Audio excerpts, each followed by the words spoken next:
we don't have an intro video, so hopefully that's better for everyone. Good morning. It is March the 1st. I cannot believe it's March. Can you? And yes, I'm still supporting a Shiner. It's still not from a hockey fight. Don't worry. Everything's okay. Well, unless you're a Detroit Red Wings fan, there's a lot of moves that have happened. The big ones were announced last night, and we kind of talked about them. So these are all exciting things, and I know Coach and Eatertap talked about it last night. I apologize. I missed that broadcast, missed the coach's message, unfortunately. That being said, February looked like it was going so much better, but it ended up maybe not as much as it appeared was going to happen. The Red Wings had a big winning streak. Did they win 7 of their last 8 or 6 of their previous 7? Heading into Tampa Bay on Saturday, they dropped that game 3-0. And then heading into Ottawa, we knew this was really, really important split because the teams had the same number of, basically games, and 4 points separated them. Well, no longer. A 6-1 and a 6-2 loss, or I guess it's the other way around, 6-2 and 6-1 loss, back-to-back nights to the Ottawa Senators. Magnus Hellberg in for game 1 and game 2, Ville Husso. And that would be all she wrote. Good morning, Nicola. How are you doing? So we will recap these 2 games, but this is the big news. This was rumored for a while. I'm still kind of in shock at the details of this deal. How about you? Patrick Kane is no longer a Chicago Blackhawk, although he'll always be a Chicago Blackhawk.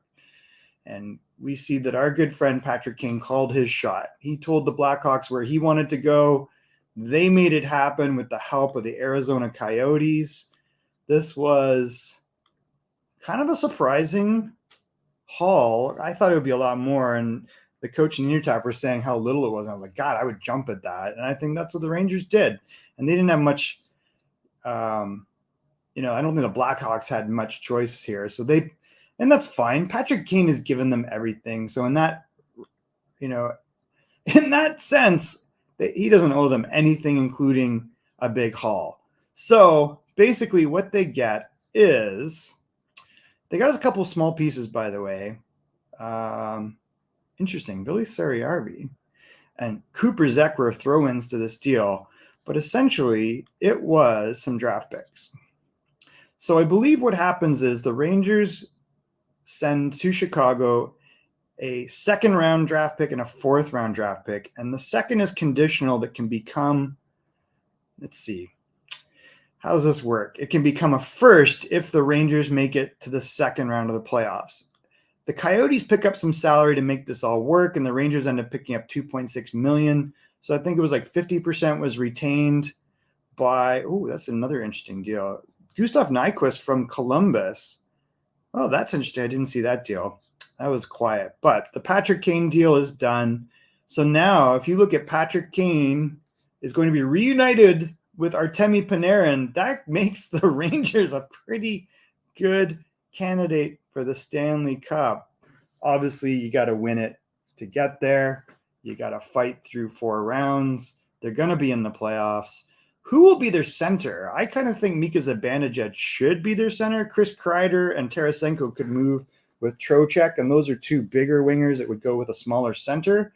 That would kind of be my thought, although you could have the more creative offensive Trocheck and move Panarin and Kane to your second line, although they're just going to try to match up against that line. That's going to be real tough, but it would work. So it's going to be interesting to see who they play him with.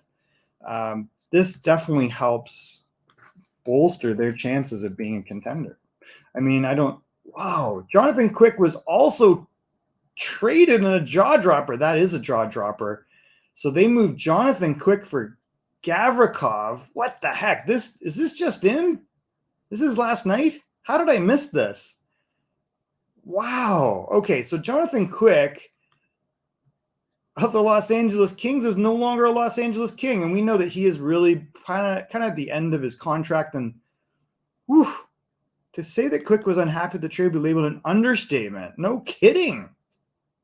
Wow. So they trade him to the Columbus Blue Jackets as part of a package that brings off Gavrikov and Korpisalo. That has got to be considered. So they traded Quick, a first rounder, a third rounder.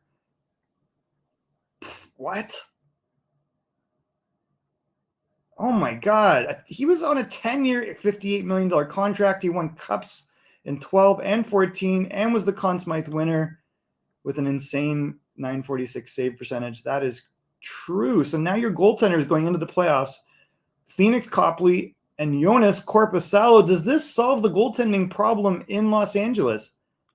Which one? Which one's a horrible trade? The Chicago one? The Chicago one, if that's what we're talking about, was surprising to me. But in retrospect, Patrick Kane has the right to call his shot. He was probably in Chicago longer than you would have thought he would have been. And he's given everything to this team. So what you don't see here for the first time in what, 18 years, 16 years, 16 years is Patrick Kane. But what you do see is over here for the Rangers, who is he going to play with? So they're still showing Zibanejad between Kreider and Tarasenko. If I'm the coach, I'm putting these guys with Zibanejad. However, they might want this bigger physical group. Kreider, Zibanejad, Tarasenko, all 6'2" and above. But then you got a really small line here. I think nobody is over 5'10" or 11, which is fine because they're all fast and skilled, and Trocheck's no bum. But you're not going to put Barclay Goodrow there. You're obviously going to put Patrick Kane there with Panarin. So they haven't updated this on Daily Faceoff, but that's what I would anticipate. And wow, I did not catch that LA Kings news. So this is interesting to me.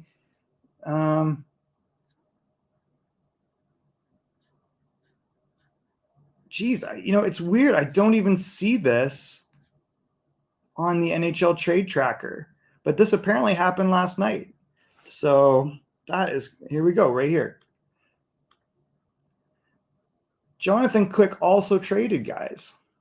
Is there going to be anything to talk? Yeah, the Chicago one. But, so they get a second that could become a first.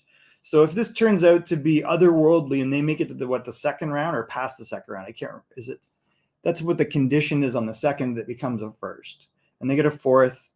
They retain half the salary, which was going to happen no matter what. Arizona gets a pick in between. They swap some minor league guys. Maybe the minor league guys turn out to be the next Jake Wallman. Who knows? The reality is Patrick Kane was not going to come back in the offseason. He's a UFA, and he's put in his time in Chicago, 3 Stanley Cups. He called his shot at where he wanted to go. And although I think, hey, I was thinking Othman and Zach Jones and a draft pick, and it's like, nope, that's not happening because there's no one else in on this deal. So it is what it is. But the Jonathan Quick trade is, I did not see this. So this is interesting. So Jonathan Quick, he's a cranky guy right now, probably. This is not even coming up. Oh, there we go. Quick change. Clever. So Columbus gets a first, a third, and Jonathan Quick for Gavrikov and Korpisalo.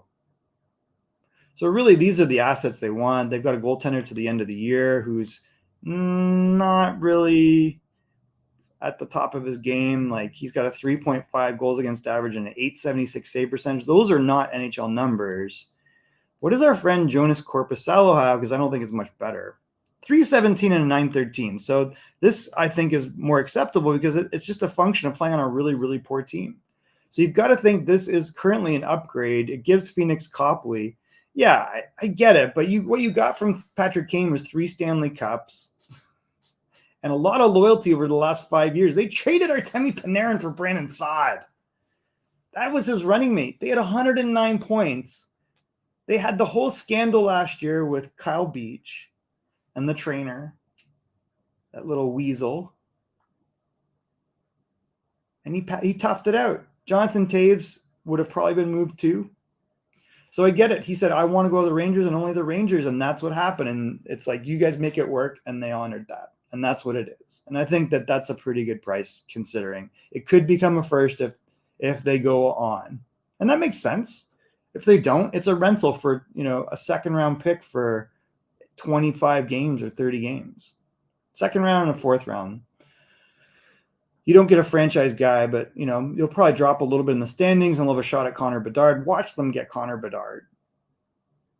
Watch them get Adam Fantilli. Watch them get, I like the Swedish guy. Yeah, of course. Totally get it. But it was downhill from there, and that was his buddy. Make it work. So we saw what happened in Columbus, right? He didn't sign in Columbus, so you're right. Wasn't going to stay. Wanted to go to the Rangers. So did Patty Kane. And so this could really work out really, really well for the Rangers potentially. It's got storybook a book written all over it, right? So that is the deal, my friends. Patrick Kane is now a New York Ranger, at least until the end of the year. Joonas Korpisalo and Jonathan Quick swap places along with the much chased after Vladislav Gavrikov. This is really interesting, I think, because it really solidifies anyone right now. Anyone, he was kind of a top D man in Columbus with Zach Werenski out. I mean, I think normally he's a number 2 or 3, but I like the guy. He's a big guy. He's pretty tough. He doesn't have a lot of offense. Let's see if they have adjusted the lineup yet. It looks like they have. So if you look at the Los Angeles Kings suddenly, the Kings are saying, we think we can win it. We are in it to win it. So whose spot does he take? Is it Mikey Anderson? I thought did Mikey Anderson get traded too? Or is it the other Anderson? It was probably Joey Anderson got traded, his brother. That was from Toronto. So this is, I mean, Gavrikov would fit in nicely with Doughty. He would fit in nicely. Like Jersey's real good. Matt Roy's real good. Walker's real good. Edler is on the, tail end, but now you've got 7 real good defensemen there. Jonathan Quick gone to the Columbus Blue Jackets, and Phoenix Copley will have Joonas Korpisalo. So that is an interesting move too. Whew. I mean, is there going to be anything left to do? I hope we win the lottery, maybe. I mean, that's the possibility, right? Alan Barness, thank you for joining. Please hit likes and subscribes, guys. So the 2 big deals we said, Patrick Kane, we know, is now a New York Ranger.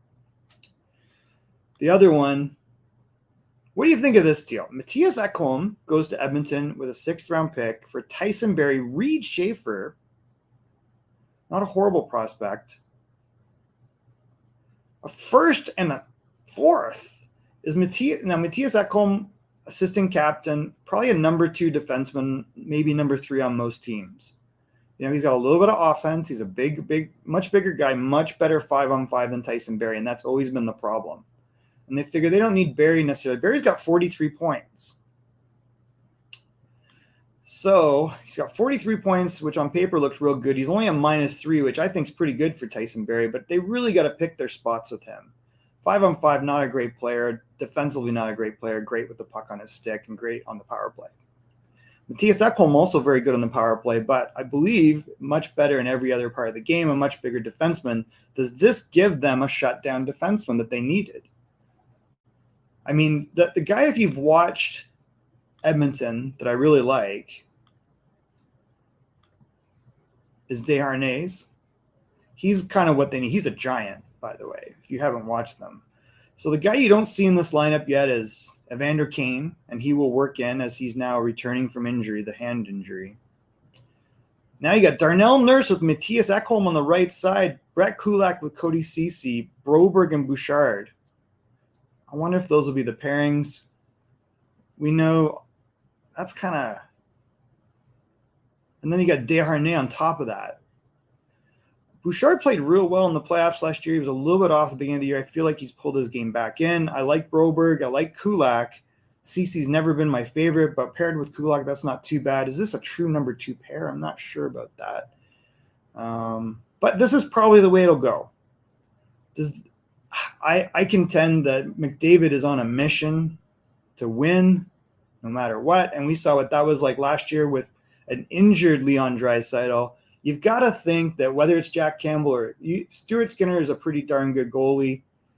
It is probably still even or better than last year. At least they have 2 guys they can rely on versus Mike Smith, who was really getting up there in age. And even though he's a big guy and a battler, he's like ancient, right?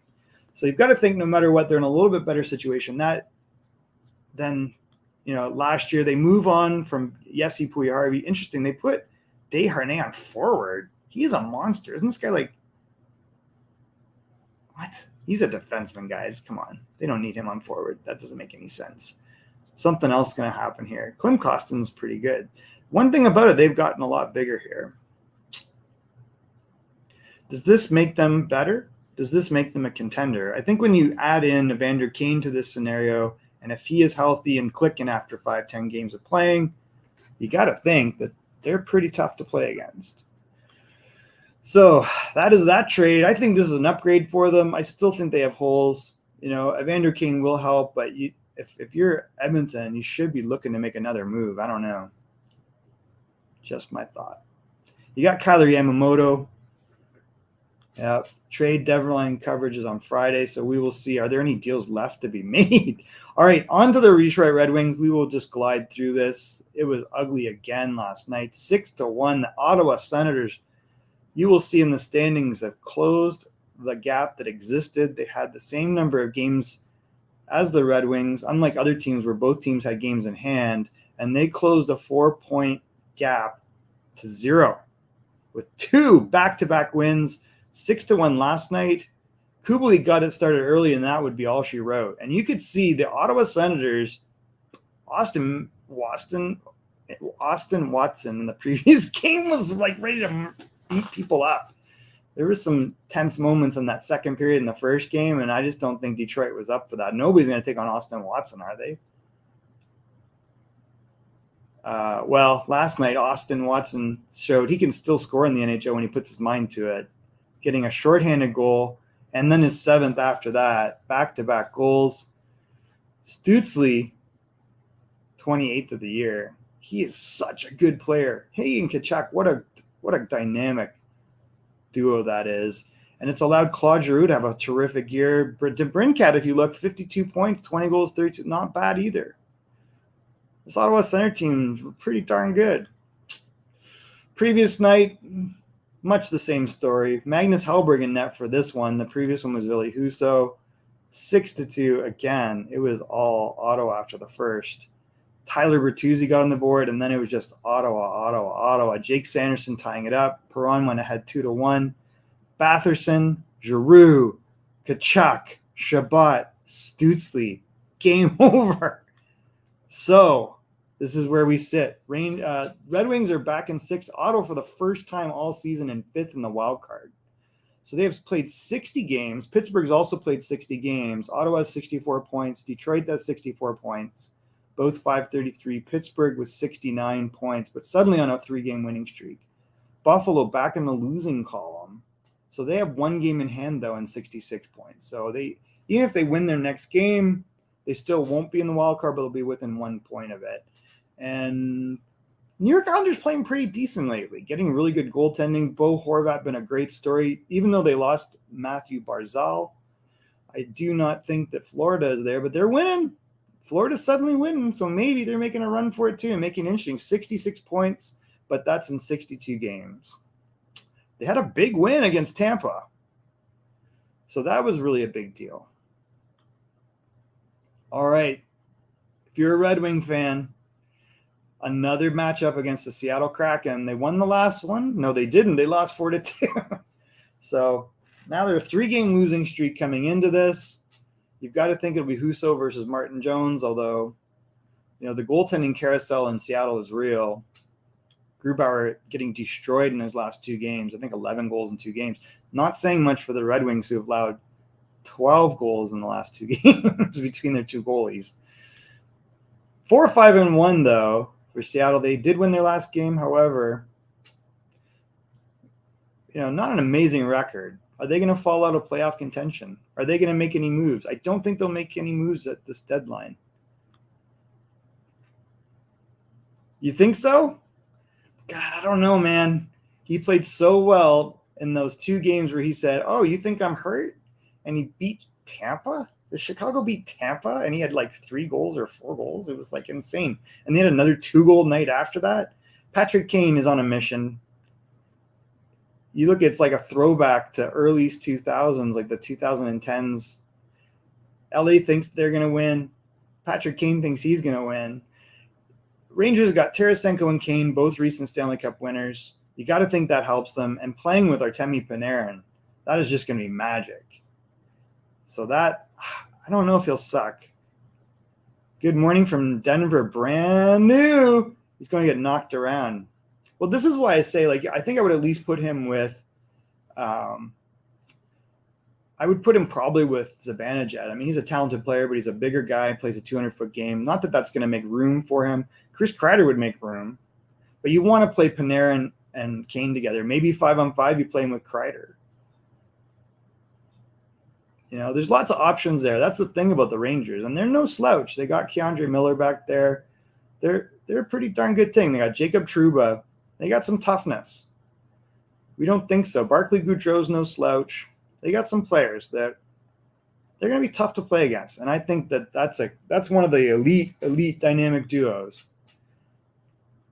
But the thing about it is, which you're overlooking, is 3 Stanley Cups, and that guy is not a weak player, and nobody's going to catch Patrick Kane. Just like they don't catch Artemi Panarin on his own. I don't think anyone's knocking around Patrick Kane. He is an elite player. This is not the news we wanted. We want to see Dylan Larkin signed. We want to see, are you going to trade Tyler Bertuzzi? Apparently they are listening to offers for Tyler Bertuzzi.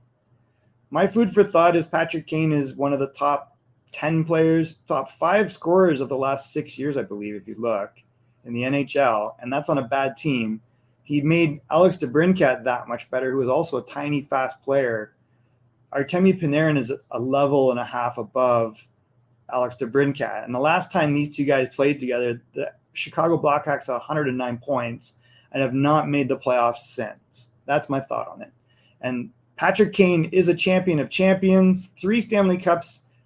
It was kind of not all him, but also Jonathan Toews. And this Rangers team is stacked. They could also go out the first round because the East is insane.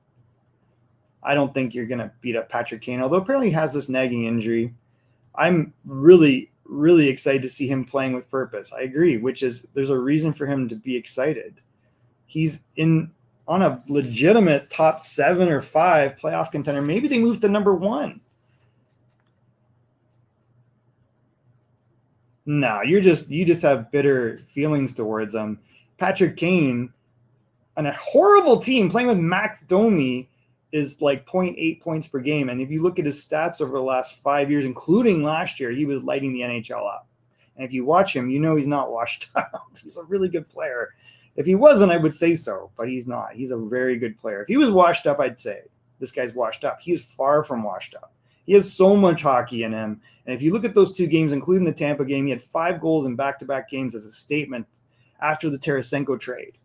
So he was disappointed that Tarasenko was traded to the Rangers, thinking that would block him from going to the Rangers, but Chicago still made it happen. And he made a statement because there was all this nonsense in the press about him being injured. He goes, I feel better than when I played with DeBrincat, and look at my numbers. And by the way, I just won 2 games single-handedly. That is Patrick Kane. He is not an average player. He is not a small guy. And he's not washed up. He's so elite. He's just an elite talent. And we see any time in his career when Patrick Kane was challenged or was pissed off, he kicked it. Yeah. Well, you don't know much about this, I guess, but we'll see what happens. I think that it's probably very, very high probability. It could not work out, but I highly doubt it. I believe he'll come in and make a statement. I believe that he will be a big difference maker. Does that mean they win the Stanley Cup? I don't believe so. But you never know. You know, the Stanley Cup is really, really hard to win. And if you look at Patrick Kane's statistics, I mean, it's really simple to look. This guy's far from washed up. It's not like he had a great year 10 years ago. He actually, helps if you have all Patrick Kane.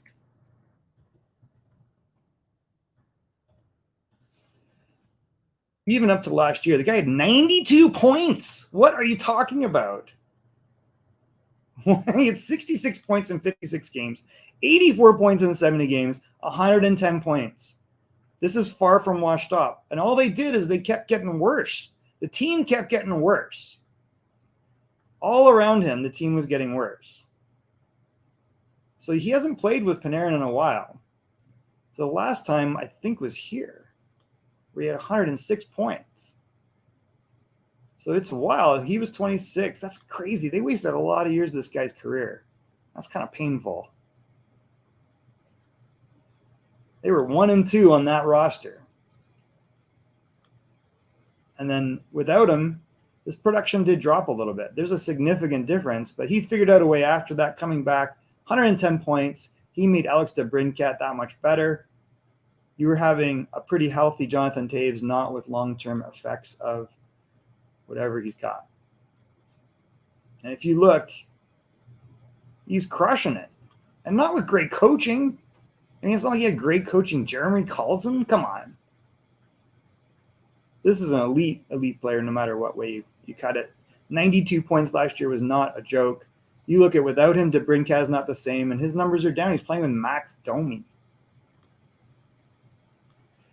Kane's going to rack up playmaking assists, score a clutch goal here, and yeah, that's exactly it. And he's an elite player. And anybody that pretends he's not is just got an axe to grind. Probably a Chicago Blackhawks fan who's gonna suck for a long time. The team that sucks is Chicago. And he shouldn't have stayed. He should have left a long time ago because they're a bunch of bums. As soon as they moved Alex DeBrincat, he should have left. As soon as they moved Artemi Panarin, he should have left. And it's just been junk ever since. And they basically had a scandal for a reason because they're a junk organization. Detroit struggling here. Andrew Kopp, 3 points his last 5 games. They have been on a complete outage offensively. Not much going on here. The post-All-Star break, Dylan Larkin has disappeared. It is over. He is back in the ether. That's not good. He looked like he was so inspired. Looking ahead to March, they play Seattle tomorrow night on the 2nd. Islanders, who are playing real well and in a wild card spot on Saturday. Philadelphia's had a little bit of a rough time lately, but I don't think you can totally discount them the way they're playing. And then they got those junky Chicago Blackhawks next week, and they might even lose to them. You just don't know. I think Chicago's lineup's pretty decimated at this point.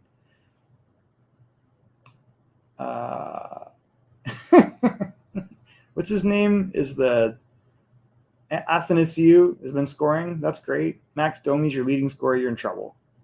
There's nothing there right now. So it's going to be tough times. Seth Jones, man. Oh, my God. Are they building around Seth Jones? Here he is back again in the basement. Seth Jones cannot get a break. Move him. Trade him. Trade Seth Jones. Get him out of that junky organization. So that is all, but it's not all. We know it's not all because there's so much going on. What did you think of the Jonathan Quick deal? This one surprised me a little bit. I think it surprised Jonathan Quick. Good move, I think, getting Korpisalo and Gavrikov. Now they've got a legitimate number 2 goalie to go with Phoenix Copley, who suddenly was acting like a number 1 and got a trade or a contract extension. Matthias Ekholm to the Oilers, does that do enough to make them a contender? I mean, I think they're a contender no matter what because of McDavid and Draisaitl, especially if Draisaitl is healthy. If Evander Kane comes back, that'll really, really put an asterisk on it for Edmonton, and I think he will. They're just pacing themselves there. They move out Puya Harvey. Will there be any more moves in Edmonton? You would think they'd want to get another forward in there. It might not be a bad idea. But don't forget they got Zach Hyman in there. They got Ryan Nugent-Hopkins. They got some pieces. The defense still, even with Gavrikov, you would like to see them get one more piece. I'm not a big believer in Cody Ceci. I like Kulak. I think those guys are probably playing in the wrong chairs, as coach says, but that is what it is. So we got lots. Oh, yeah. Wow. April 13th, playoffs, April 17th. Good news here. I think the reality is Detroit has an opportunity here. Playing Seattle, not been playing amazing lately. The Islanders have been playing real well, but then Philadelphia, Chicago, Boston, I mean, they've lost 8 games all year. That's not going to be a good game. And they will play them back-to-back. So if they're going to get anything, it's got to be against these first 4 games because the schedule gets a little tougher. Nashville seems to be packing it in. Barrie Trott's the new why? He's so good, though. He's such a good player there. Yeah, he does make some mistakes. He's not perfect. And I think his offense is definitely not where it was at the beginning of the year and what wasn't necessarily in St. Louis. However, he's been a very good addition to this team, I think. And maybe you want to see him move off the power play, but he's a real smart player. He's a very intelligent player, puck distributor, great skill level. And you can see he's gotten some really, he's set up some great plays. Their power play ain't perfect, but it's kind of middle of the pack, right? They're about 15th in power play, 15th in what do you call it? PK. And I think he's a real good influence on them. Maybe they move him. I would be very surprised, though. Maybe they move Tyler Bertuzzi. I'd be less surprised. When they announced signing Alex Doucette out of the queue, like, why don't you announce signing Dylan Larkin? That might go a long way. I think they're waiting for his crazy post-All-Star streak to calm down, which it has. I think you see against elite players like Tim Stützle, Tkachuk, the Hurricanes are really good. Hurricanes are the Puya-Harvey trade confused a lot of people. I think this is just an attempt to get another big body in the lineup. He's very familiar with Sebastian Aho. They grew up playing together. They played in the 2015 World Junior Championship together. Puya-Harvey and Laine's draft stock were so high. I think now, because in retrospect, Sebastian Aho is their center. And we see how good he is. And he was a second-round pick, so he wasn't a bum, but nobody was projecting Sebastian Aho to be the best out of those three players. So maybe they think that reuniting him with Aho will be really helpful. I think it might. They also have Kakanyemi, another Finnish player. Yeah, Carolina, you would think. But the problem with Carolina has been offense. I don't think they solved that with Puya-Harvey. And, you know, they play a very aggressive, straight-ahead north-south game, and so is everybody else in the playoffs. So that's going to be interesting to see. They got three pretty darn good goalies. They're really tough to play against. They got really good defense. They got lots of depth on offense. So they're legit. And they're winning games for a reason. But they play this is what's weird. They play a playoff style of game in the regular season. What do you elevate to? And they don't. That's the problem that we saw in the previous postseasons. Now, that maybe that gets them far. But, the East is a nightmare. I mean, if we look at the East, this is like Death Valley. Like, who are you going to play? So you're probably going to play Pittsburgh. So that is a pretty good matchup. Maybe Buffalo sneaks in. Maybe Ottawa sneaks in. Who knows? Right now, let's say it's Pittsburgh and New York. So you would probably play – Pittsburgh would play Boston, and the Islanders would play Carolina. And that's really risky because really good goaltending for the Islanders. Sorokin, that can win you some games. Bo Horvat. Islanders aren't bums. Anders Lee, Brock Nelson. So think about the styles of those two teams. That's very, very similar styles. You got to think Carolina pulls it out, but maybe not. That is weird. Oh, sorry. I was showing the wrong thing. So if you look at who they're going to play, Carolina probably plays the Islanders and Pittsburgh plays Boston. I think that's how that works, right? And then you would have a mix-up between, probably Toronto and Tampa and New Jersey and the Rangers. I think that's how the playoff format works, and I have to check for sure. I mean, no matter what, Tampa's going to be tough. They got better goaltending than Toronto, and you got to always give the edge there. And they've been to the finals like 3 years in a row, and they're a bigger team on the third line, and that's a big deal, and they got depth on D. So you got to think that's tough. Anyone that plays Boston, you got to think Boston's going to roll over Pittsburgh, but you still have Malkin and Crosby there and Letang, and if Tristan Jarry's healthy. Yeah, so this could be crazy, right? Here's the problem I have with Carolina matched up against the Islanders. Okay, so you got Bo Horvat, Brock Nelson are your 1 and 2 centermen. If Matthew Barzal's back, which I'm not sure if he will be, we'll have to see what happens with that. But even if he's not, you got Anders Lee. You got those types of players, right? You got Zach Parise, you've got JP Pajot. That's a pretty tough team. You got to think Carolina wins that, but I don't think it's as clean as we think. I think that's a tough series. New Jersey and the Rangers, you got to say, like, Timo Meier versus – and New Jersey's no joke. You got to give the edge to the Rangers for goaltending and the Panarin and Kane trade. So you got to like them in that. There's no guarantee there, though. I kind of think it'd be the Rangers. I think they're a little tougher. And they got that veteran savvy between Tarasenko and Kane. And you got to like Zibanejad up against Hughes. You've got to like, I mean, I guess you'd give Hischier over Trocheck, but goaltending-wise, it's night and day there, I think. Maybe. They are stocked, but they're stocked with a lot of the same thing. I love Seth Jarvis. I love a lot of players on that team. Svechnikov, Aho, they're stocked. No Max Pacioretty, so that hurts part of their plan.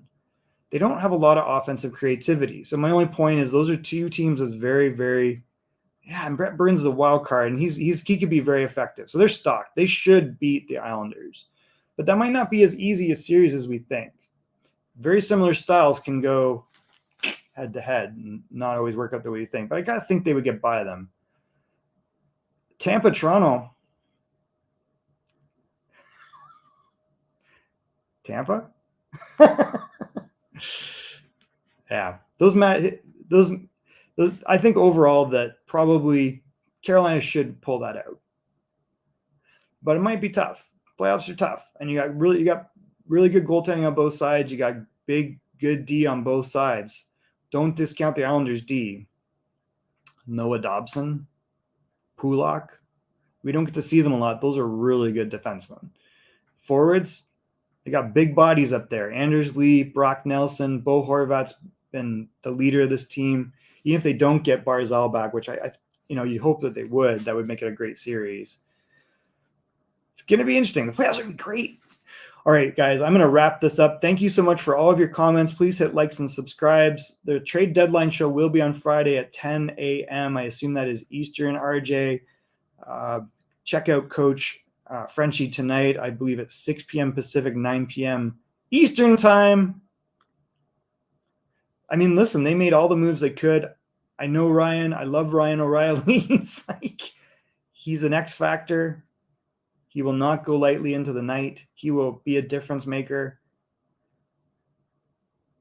The goaltending, I don't mind Samsonov. Murray's obviously a wild card there. Do they make another move and get like a James Reimer? That would probably be smart. I still don't know about the defense over there. Like getting Gustafsson for Sandin, Luke Shen as depth, right? You're still relying on Brody, Giordano. I like Morgan Riley. You got Justin Hall. So they got depth. I don't think they're perfect on D. How will Luke Shen adapt to the speed of and the erraticness? Can they play a playoff style game? Tampa can. Tampa knows how to win. Tampa's big. Tampa's loaded up again. Tampa's got one of the best 2 or 3 goalies in the world in Vasilevsky, maybe the best. They got Victor Hedman. They got Sergachev. Brayden Point's having a phenomenal year. Stamkos. Kucherov. Go down the list. You still got Kaloran there. You got Brandon Hagel. Tampa's no joke. Tampa's legit. And that third line in Tampa is a big difference maker.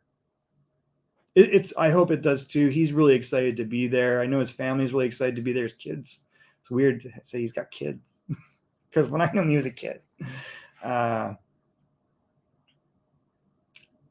It's the only reason I watch the Leafs all of a sudden, because I want to see how Snook's doing. Tampa's stupid stacked. They've got veteran savvy, and they always look at it as, hey, this is our last chance again. So let's see how it works out. All right, guys, I'm going to wrap this up. Thank you so much. You think so? Man, I don't know, Danny. I do not think this is a foregone conclusion, my friend. Tampa's not going quietly into the night. They are not a weak team. They are still firing on all cylinders. Does Kucherov have like 90 points?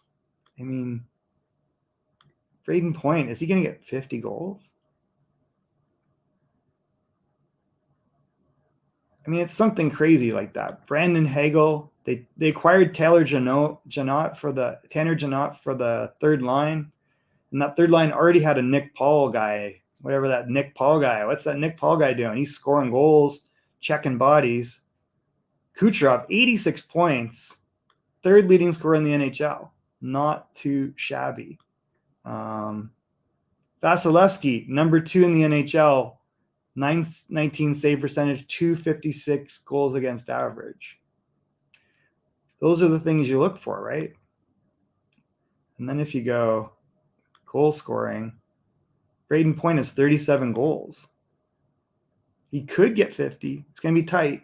I'm not sure. But he's been scoring at a really good clip lately. They got a lot of weapons in Tampa. Tampa is no joke. I would not want to face Tampa Bay in the playoffs. But there's nobody easy to face there. Like, do you want to face the Rangers? You want to face New Jersey, but that's just not going to happen. Look at this. 37 goals, 26 goals, 23 goals, 22 goals, 15 goals. You go down the lineup. Nick Paul, 17 goals. Ross Colton, 12 or 13 goals. And then there's Corey Perry, who still wants to get a Stanley Cup so bad. And he's a rat that can do it. And the guy who's just coming back from a rough start to the season, Anthony Cirelli, is healthy now. And then they got depth guys like Nemenstikov. The defense is very deep. Ian Cole, Cernak. You still got the big rig Maroon who will pick it up in the playoffs. Bogosian. No joke there. That's a good team. Sergachev, great season for him. Kaloran doing what Kaloran does. Brandon Hagel. That trade worked out pretty good. So Tampa's no joke. That is a tough matchup. I would not want to face Tampa if I'm the Toronto Maple Leafs. Yeah, that's the thing. He can pick it up. These guys know what to do. They know in the clutch how to do it. All right, guys, I'm going to wrap this up. Thank you so much for joining. Check out Hockey Nation Live tonight. I think it's the Power Play show tonight. Tampa is just annoyingly good. It is what it is. But I hope you guys have a wonderful day, and we will see you, and we'll keep track of the new deals. There's maybe more deals coming. It's been a crazy playoff, and guys are loading up for their teams. So who is next? Does Edmonton get a winger? Does Carolina do anything more significant than Puya Harvey? We're going to find out. Have a wonderful day. We'll talk to you soon.